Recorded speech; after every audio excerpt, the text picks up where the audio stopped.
Assalamualaikum warahmatullahi wabarakatuh. Waalaikumsalam warahmatullahi wabarakatuh. Alhamdulillah, kita lanjutkan kembali kajian sirah nabawiyah kita. Nah, pada hari ini kita akan bahas masuk Islamnya Umar bin Khattab. Ya. Mungkin akan muncul pertanyaan, kok Ustadz bahas masuk Islamnya Umar, tapi hanya menyinggung sedikit tentang masuk Islamnya Abu Bakar, Utsman dan lain-lain. Karena nanti masuk Islamnya Umar ini akan berkaitan dengan materi yang kita bahas di pertemuan selanjutnya. Ya. Umar masuk Islam ini menimbulkan efek yang luar biasa bagi bangsa Quraisy. Ya. Kenapa? Karena Utsman bin Affan ini orangnya sangat disegani. Permusuhannya terhadap Islam itu bahkan sangat keras. Bahkan dulu itu ada sebuah ungkapan yang satir begitu, ya, Umar nggak akan masuk Islam sampai keledainya masuk Islam.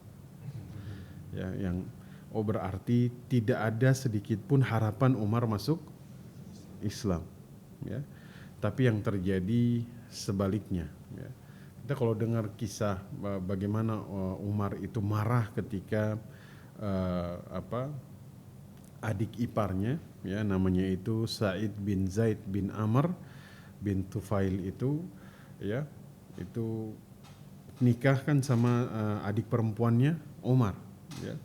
Pada saat itu dia mengikat adik iparnya ini ketika kemudian dia menemukan bahwasanya dia sudah menjadi seorang muslim. Ya, maka yang luar biasanya adalah Umar bin Khattab ini mendapat hidayah dari Allah Subhanahu wa taala dengan sebuah hidayah yang cukup mengguncang Quraisy pada saat itu. Ya. Anaknya Abdullah ibnu Umar, ya, jadi ada Abdullah ibnu Umar, ada Abdullah ibnu Amr, ada Abdullah ibnu Zubair, ya. Ini sahabat-sahabat kecilnya Nabi. Maksudnya sahabat yang usianya itu masih kecil. Ya.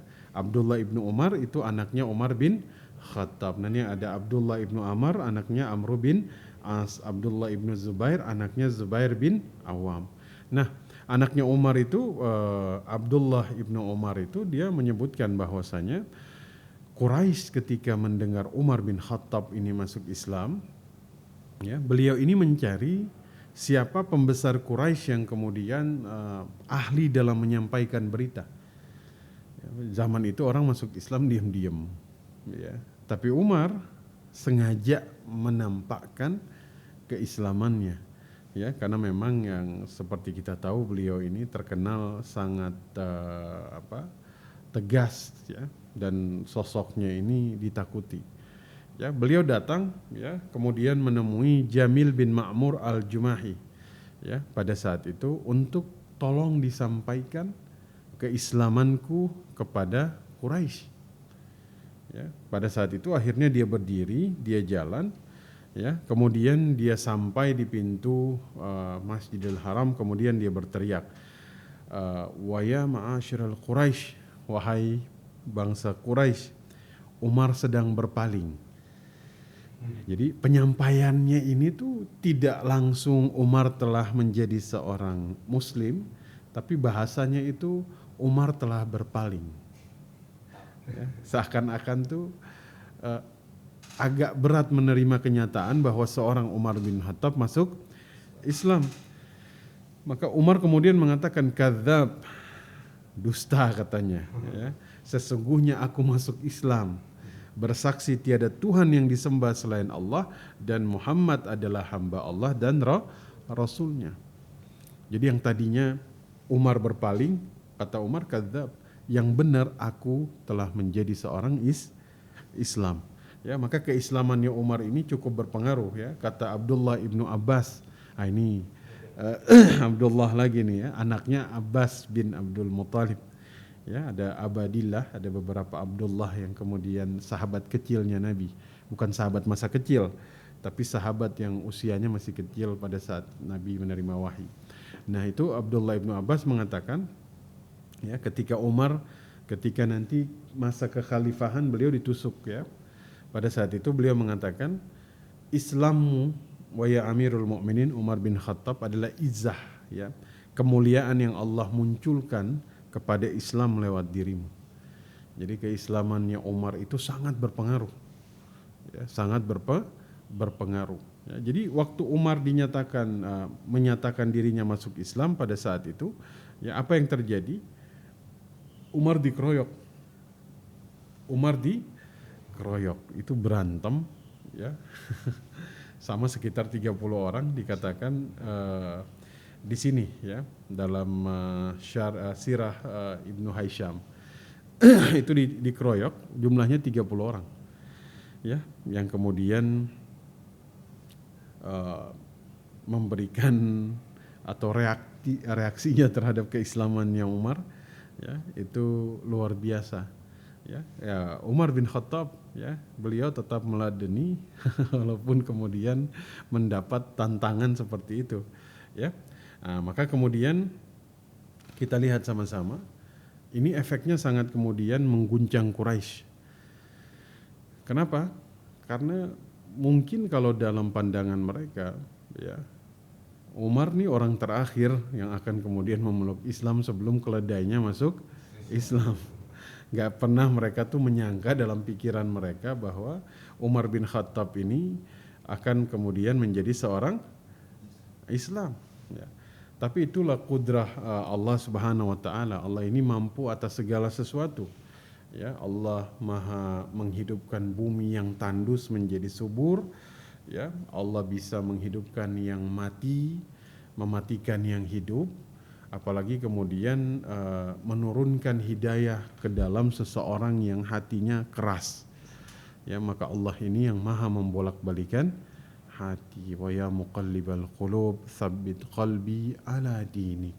Ya Allah yang maha membolak-balikan hati ya, tetap teguhkan hati kami di atas agamamu. Maka Nabi itu ketika ada orang mau musafir, Nabi itu suka mendoakan. Nabi mendoakan agamanya ya, karena memang agama inilah perkara yang paling besar dalam kehidupan kita ya, perkara yang Allah jaga dalam diri seorang muslim, dan itu adalah perkara yang besar, yaitulah agama ya. Maka hati yang begitu keras bisa berubah menjadi lembut, yang tadinya benci bisa berubah menjadi cinta, itu Allah yang maha membolak balikan ya.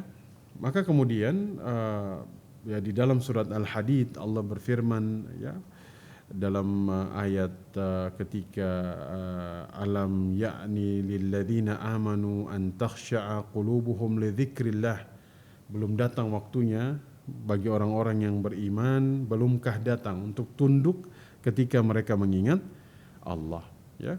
Jadi di sini keislamannya Umar karena hidayah yang Allah turunkan ke dalam hatinya, dan ini menyebabkan seseorang kemudian menerima hidayah ya. Karena hidayah ini kadang-kadang ayahnya Nabi sekalipun anaknya belum tentu dapat hidayah ya. Contoh Nabi Nuh alaihi salam. Nabi Nuh ini kan anaknya itu kufur kepada Allah ya. Ataupun sebaliknya, Nabi Ibrahim alaihi salam justru ayahnya yang kufur, pembuat berhala, ayahnya yang buat ya. Maka kan hidayah ini bisa datang di mana saja, kapan saja ya. Kalau yang lalu-lalu kita bahas bahwa istrinya Fir'aun tinggal bersama seorang yang mengaku dirinya Tuhan tapi dapat hidayah ya. Maka itulah yang terjadi pada diri Umar ibnul Khattab. Walaupun memang Nabi SAW ini pernah berdoa kepada Allah Subhanahu wa taala agar dari dua orang ya itu kemudian dimuliakan dengan Islamnya. Siapa saja? Abu Jahal, Umar. Ya, bahwa ternyata yang Allah cintai di antara dua yang Nabi minta ini yaitu Umar bin Khattab ya, bukan Abu Jahal ya. Nah, kemudian ya, selain Allah kemudian mentakdirkan dengan memberikan hidayah di dalam hatinya Umar, yang kedua kemudian doa dari Nabi Shallallahu Alaihi Wasallam. Ini kekuatan doa.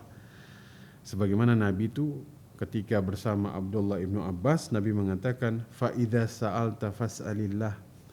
Jika kalian meminta, mintalah kepada Allah, ya. Wa idza sta'anta fasta'in billah. Kalau kalian memohon perlindungan, mohon perlindungan dari Allah. Kan dalam hadis qudsi dinyatakan, ya, jika manusia dari zaman dulu sampai kemudian hari kiamat, setiap orang tuh memohon permintaan dan semuanya Allah kabulkan, tidak akan mengurangi sedikit pun, setetes pun karunia yang ada di sisi Allah, melainkan hanya benang yang dimasukkan ke dalam lautan kemudian dia basah.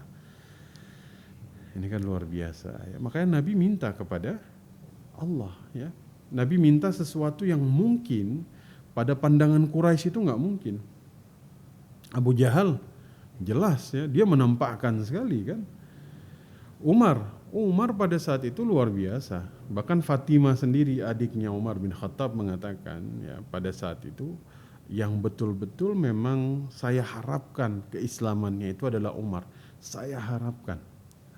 Maksudnya ada harapan yang besar di situ. Tapi lihat, doanya Nabi membuat sesuatu yang tidak mungkin jadi mungkin.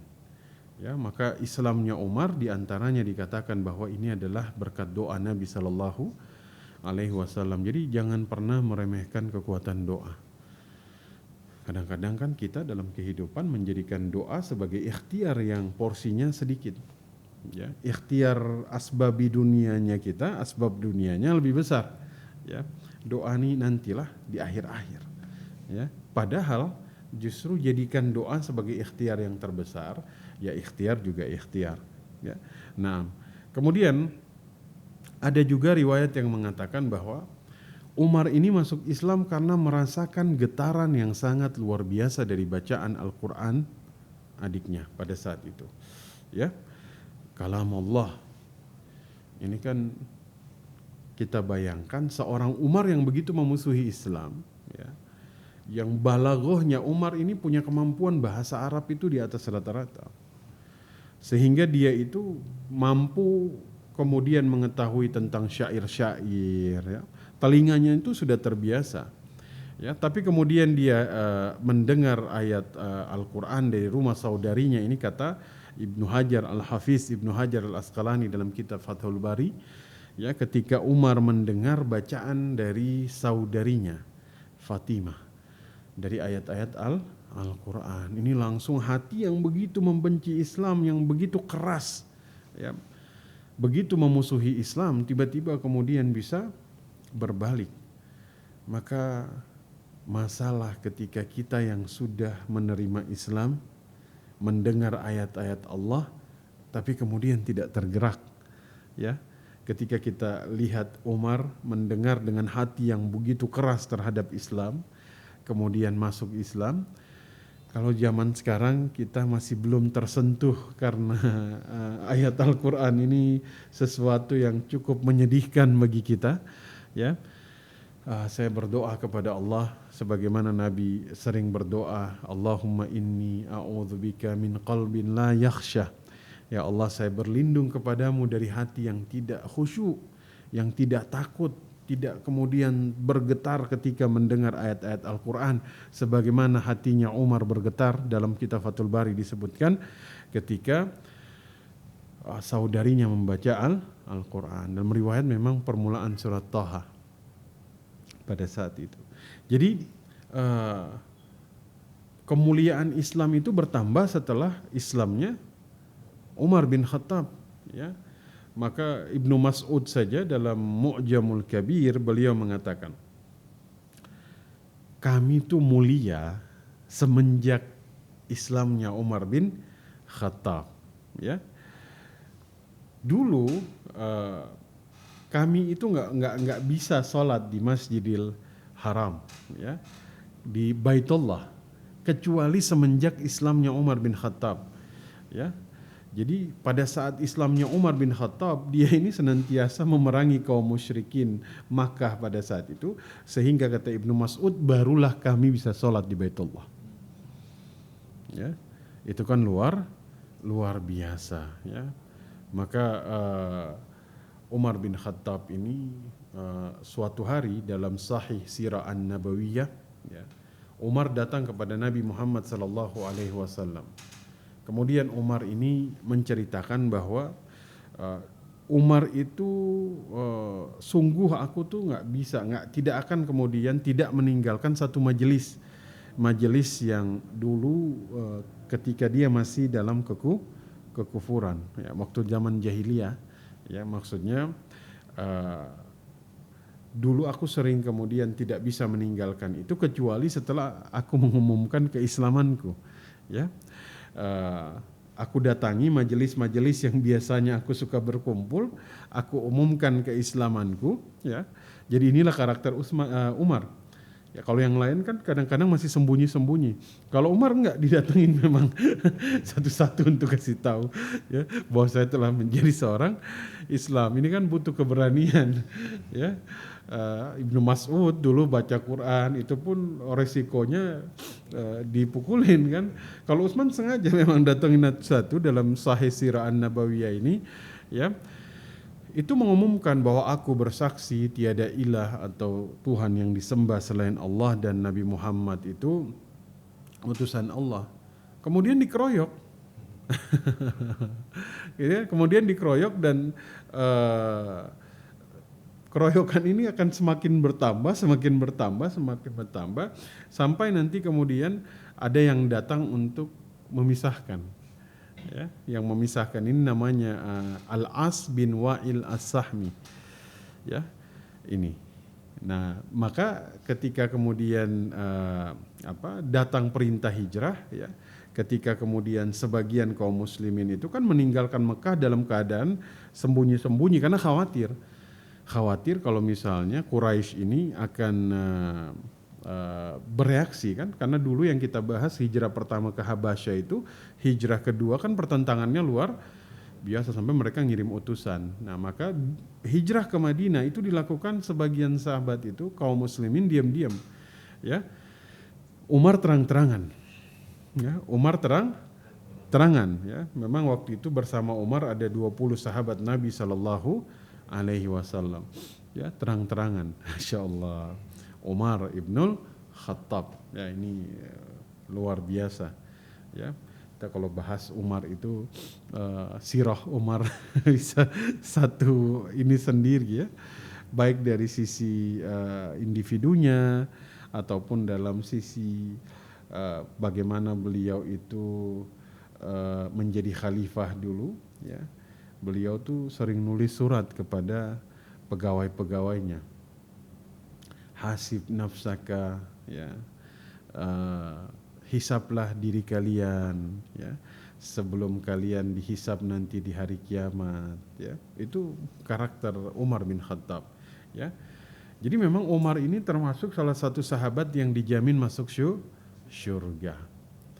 Ya, dari mana kita tahu? Dalam riwayat Abu Hurairah, ya, Rasul itu pernah tertidur. Ingat mimpinya Rasul itu ru'yatun hasanah. Ya, itu sebagian mimpi para nabi itu wahyu. Ya, kalau mimpinya kita bunga tidur.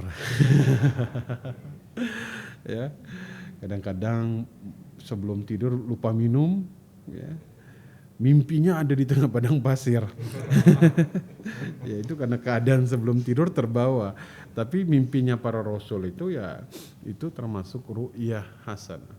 Nabi itu pernah tertidur, ya. Tiba-tiba beliau di dalam tidurnya itu bermimpi ada di surga. Kemudian di sampingnya ada seorang wanita yang kemudian berwudu di samping sebuah istana, ya. Kemudian Rasul bertanya tentang istana itu, milik siapakah istana itu dalam mimpinya itu? Umar. Milik Umar, ya. Allahu Akbar. Ya, maka kemudian Umar itu ketika mengatakan kepada Rasul sallallahu alaihi wasallam menangis, ya, pantaskah aku cemburu kepadamu wahai Rasul sallallahu alaihi wasallam. Maksudnya ketika beliau mendengar apa yang Nabi sampaikan, ya, keutamaan, Nabi sudah bermimpi bahwa Umar punya istana di surga, ya kan? Masya Allah, ini luar biasa. Kemudian Umar ini sering dipuji dan didoakan oleh Nabi Sallallahu Alaihi Wasallam. Ya, dalam hadis riwayat Al-Imam Tirmidzi dalam As-Sahihah dikatakan, Nabi mengatakan, seandainya ada Nabi setelahku maka dia Umar bin Khattab. Seandainya berarti Nabi memang melihat bahwasanya Umar ini adalah seseorang yang kemudian punya karakter dan punya izah dan iman yang sangat luar biasa, ya. Bahkan kan kita pernah bahas yang paling ditakuti oleh syaitan siapa? Umar, ya kan? Sa'ad bin Abi Waqqas itu pernah bercerita, ya, Nabi, jadi dulu tuh Umar pernah minta izin untuk masuk ke rumahnya Nabi Sallallahu Alaihi Wasallam, ya, bertemu dengan Rasul, sementara di sisi beliau itu ada wanita Quraisy yang sedang berbicara dengan Nabi, kemudian suaranya ini agak tinggi, ya. Ketika Umar kemudian beri salam untuk masuk, ya, maka wanita itu segera buru-buru kemudian pergi, ya. Rasul mempersilahkan Umar untuk masuk, ya. Kemudian Rasul mengatakan terlihat Rasul Shallallahu Alaihi Wasallam itu tertawa. Kata Umar, Allah Subhanahu Wa Taala telah membuatmu tertawa, ya. Maka kemudian kata Rasul Shallallahu Alaihi Wasallam, ya, saya heran melihat wanita-wanita tadi Quraisy, mereka itu mendengar suaramu, mereka langsung buru-buru pergi. Engkau lebih disegani oleh mereka dibanding Nabi Sallallahu Alaihi Wasallam, ya. Itu sampai Umar itu kemudian mengatakan, wahai musuh jiwa-jiwa kalian, katanya. Maksudnya Umar bilang, kenapa kalian lebih segan kepadaku ketimbang kepada Rasulullah Sallallahu Alaihi Wasallam? Ya, mereka bilang, engkau Umar lebih keras ketimbang Nabi, ya kan? Ketimbang Nabi. Maka Nabi mengatakan, waya Ibnul Khattab, ya, wa binafsi, ya, demi jiwaku dan yang zatnya ada di tangan Allah Subhanahu Wa Taala, tidaklah ada syaitan bertemu denganmu di satu jalan, melainkan dia akan kemudian mengambil jalan yang lain darimu, ya kan? Jangankan wanita-wanita Quraisy, setan pun ketemu Umar, kata Nabi, dia akan ambil jalan lain. Bisa dibayangkan, ya, begitu setan ini takut terhadap seorang Umar bin Khattab, ya. Ya, kalau kita, ya, zaman sekarang kita yang takut setan. Waliyadzubillah, padahal dengan segala mitos yang dibuat ini, ya, Masya Allah. Maka Umar bin Khattab ini itu memang seseorang yang punya keistimewaan, kita sepakat itu. Bahkan termasuk teman-teman kalau pernah dulu umroh, ya, itu ada makam Ibrahim yang ada di samping Ka'bah, ya kan? Itu kan letaknya agak sedikit jauh kan? Nah, asalnya itu dia tuh letaknya persis di samping Ka'bah, ya, persis di samping Ka'bah, ya. Tapi kemudian Umar bin Khattab itu mengatakan kepada Nabi Sallallahu Alaihi Wasallam, hendaknya makam Ibrahim itu dijadikan tempat sholat, ya, maksudnya dia itu berarti dipindahkan pada saat itu kan. Maka kemudian turunlah surat Al-Baqarah ayat 125, wa idh ja'alnal baita mathabatan linnasi wa amnau wattakhidhu min maqami Ibrahim musalla, dan jadikanlah sebagian makam Ibrahim itu sebagai tempat salat. Ya, itu diantaranya Umar pernah kemudian meminta kepada Rasul sampai kemudian turun ayat, ya, makam Ibrahim ini bukan makam, ya, itu tempat bekas pijakan kakinya Nabi Ibrahim alaihi salam ketika beliau itu kemudian membangun Ka'bah, ya, itu makam Ibrahim, itu ada bekas tanda kakinya. Kadang-kadang orang suka salah mengartikan makam, ya, itu kuburannya Nabi Ibrahim, bukan, Ya, jadi bisa dibayangkan Umar itu kemudian uh, punya keistimewaan, ya.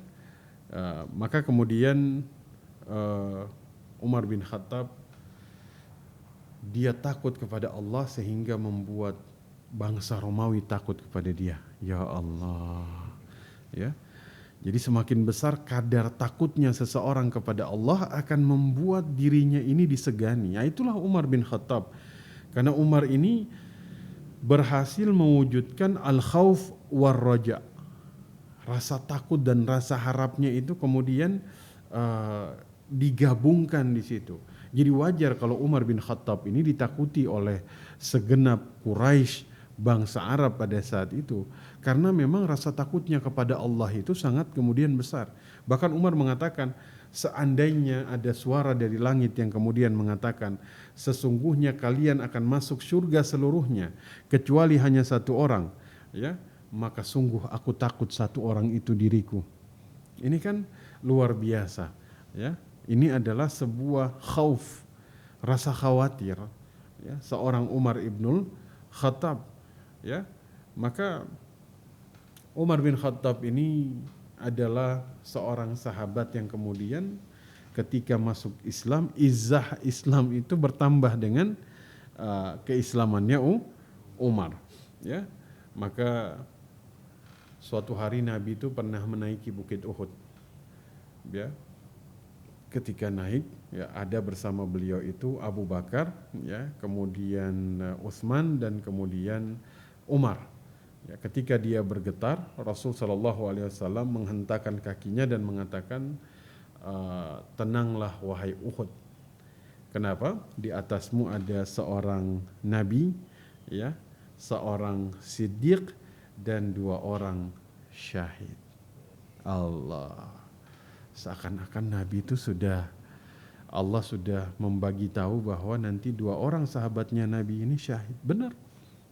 Utsman syahid, terbunuh pada saat sedang berpuasa, sedang membacakan ayat-ayat Al-Quran, ya. Umar bin Khattab terbunuh pada saat sedang melaksanakan sholat subuh, walaupun memang itu salah satu doa dari Umar. Ya, makanya tadi saya sampaikan kekuatan doa itu jangan dianggap enteng. Umar punya doa wafat di Madinah dalam keadaan syahid. Ya, sebuah doa yang mungkin bagi sahabat yang lain ya nggak mungkin. Kan Madinah aman. Kalau mau ke Mesir, Amr bin As dengan Romawi sedang bertikai di sana kan. Tapi apa yang terjadi? Syahid.